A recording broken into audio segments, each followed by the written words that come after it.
Hello everyone, I just got back from Bromley Magistrates Court and I want to provide a quick video update of this ridiculous nonsense that's I've been subjected to for the last week. I mean, this is just pure harassment. Considering what the judge just said, it's absolute pure politically motivated harassment. So last Thursday, I get a phone call from a sergeant at Bexleyheath Police Station saying, "You're in my jurisdiction, there's an arrest warrant out for you. Can you hand yourself into Bromley Police Station tomorrow morning? Bromley Magistrates Court has issued a warrant because you've breached your probation rules." So the next morning, I hand myself into Bromley Police Station and the inspector and the sergeant and the people at the front desk all tell me there is no arrest warrant out for you. It's been rescinded. I'm like, okay, fair enough, I'll go on my way. Monday morning, you've probably seen the CCTV footage by now. Monday morning, a big riot van turns up at my home address. Out pours 3 police officers. They're knocking on my front door. Luckily, I wasn't here. I was actually at boxing training. And then I got a phone call from none other than SO15 Counter-Terrorism Command, one of the sergeants there, saying, "There's a big mistake. There is an arrest warrant out for you. Can you hand yourself into Bromley Police Station again tomorrow morning?" So, went there this morning. We're stood outside Bromley Police Station. I let them know that I'm outside, ready to be arrested, ready to be taken into custody. And all of a sudden, all the officers from SO15 Counter-Terrorism Command start arriving. They come up to me, they introduce themselves, they say, "We'll just go into the station, we'll just get everything prepared. Can you wait out here, please?" After about half an hour of waiting outside in the blistering sun, 2 officers from SO15 Counter-Terrorism Command come out of the police station and the following happens. Not really, but I picked you up from prison. oh right, okay. Have you been in there? I told him I'm here, yeah. Alright, just take a seat here. I was going to What is happening? I mean, I'm going to myself. Listen, I've had a phone call from a meeting. I'm going to make some phone calls now. And stuff. Just hang around.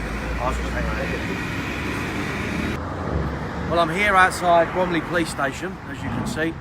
I just spoke to one SO15 Counter-Terrorism Command officer. He said he's going to go in and make some inquiries. They've come all the way down from central London to greet me. I've been told this is because probation are accusing me of breaching my post-sentence supervision, not letting them know where I'm staying every night, which is nonsense because I've got incontrovertible evidence to show that I have let them know everything I've been doing well in advance of when I'm doing it. So I've spoken to the counter. I'm just waiting for them to come out and arrest me. Let's see what happens. But this is the kind of nonsense that Patriot leaders have to put up with on a daily basis. The idea is to try and grind me down and grind me down and grind me down until in the end I just think I can't take this anymore, I'm going to give up. But they're grossly underestimating me if they think I'm going to be, if they're going to put the pressure on me and I'm going to end up surrendering. It's not going to happen. It's never going to happen. I don't care what they do to me. I'm never ever going to stop fighting for my country. Anyway, do you have to do that? Film me. Why? Perfectly legal, isn't it? Yeah, I know, but why? It's legal, isn't it? Right, Paul, there's a warrant out for your arrest. What we're proposing to do is to not arrest you, take you up to Bromley Magistrates Court. Okay. Do the business there. Alright? We'll drive you up. You happy with that? Yeah. Yeah? If we skip out the part of the police cells. Can I just ask, are you guys SO15? Mate.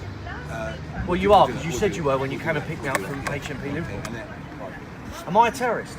Seriously, am I a terrorist? Paul, do you want us to do that? Do you want us to drive you up there? Yes, that's fine by me. I'll come with you, yeah. So I'm going to bring the car around back here, so police you around, so I'll be 5 minutes. Okay, right. fine.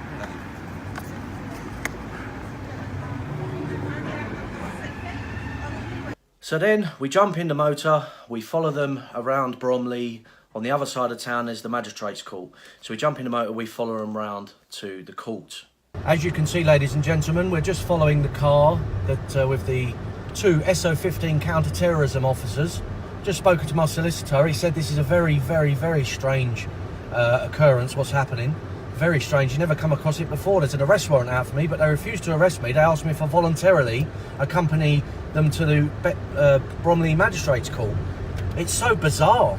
No one can really get their heads around it. But why on earth counter-terrorism command is involved in what is probably the lowest ranked offence that you can possibly be arrested for or prosecuted for breaking your post-sentence supervision. I've since learned, since the last video, that the maximum penalty that I can receive is 2 weeks in prison. That's the maximum. It's unlikely you're going to get that on the first one. You'll probably get a fine. But I can't wait to get to the court now and present these SO15 guys with all of the evidence that I've got here. Printed out emails showing that, proving beyond a doubt that I showed probation where I was staying, when I was going, the flights I was going on.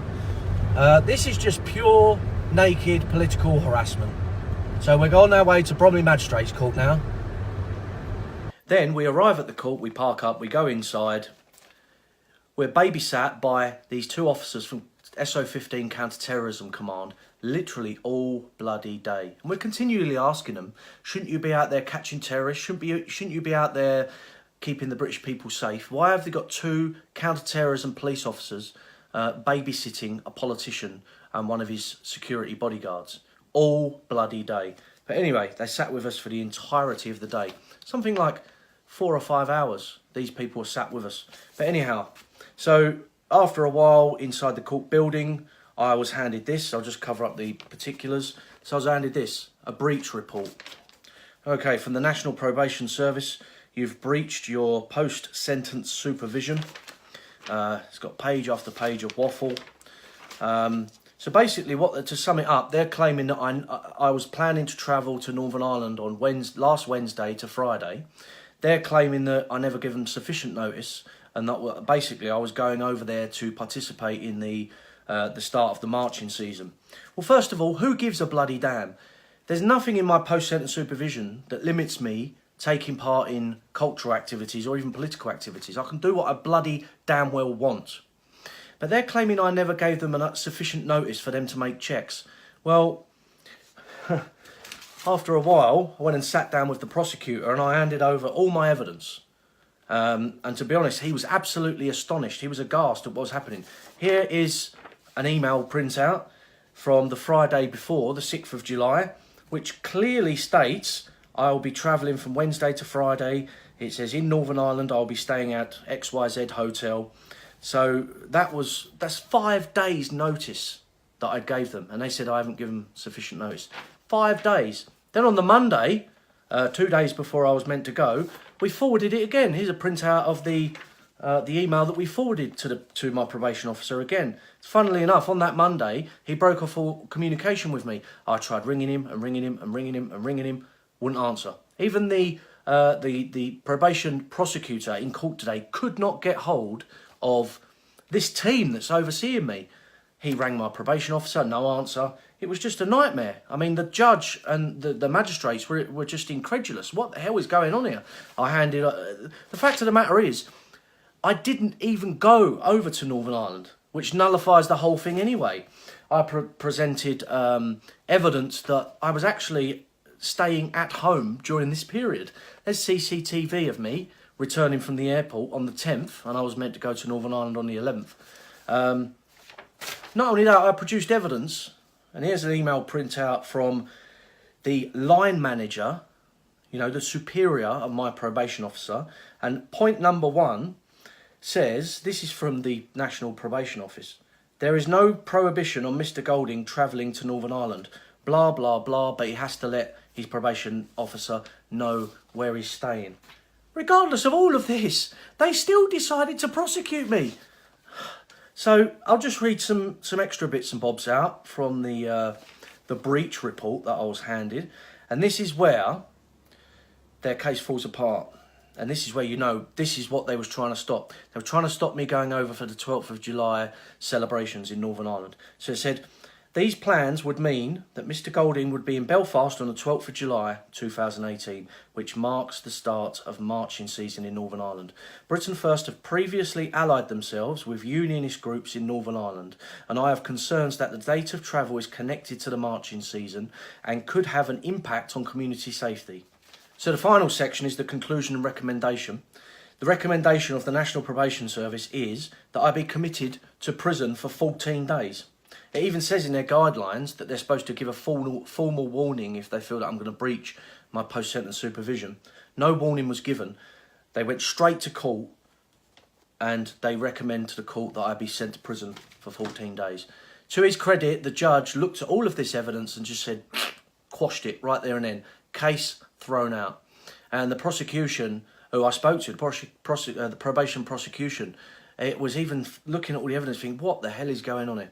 So you can see this was just a blatant, naked attempt to stop me going over for the 12th of July celebrations. And it is also just another example of state-sponsored, politically motivated harassment that all political leaders, political patriot leaders in this country, that we all have to deal with on a day-to-day basis. But you know, we've now got a victory against the probation service, and I'm speaking to my civil lit solicitors. We're going to try and sue them for damages, time wasting on all of this. So we're going to go on the offensive because I'm not being treated like this. They've turned up at my house on a Sunday morning. I've surrendered myself to a police station twice, and they've refused to arrest me. I've been given the runaround. I've been made to feel unease, uncertainty and stressed, all because they didn't want me to go in Northern Ireland. So now I'm going to sue them.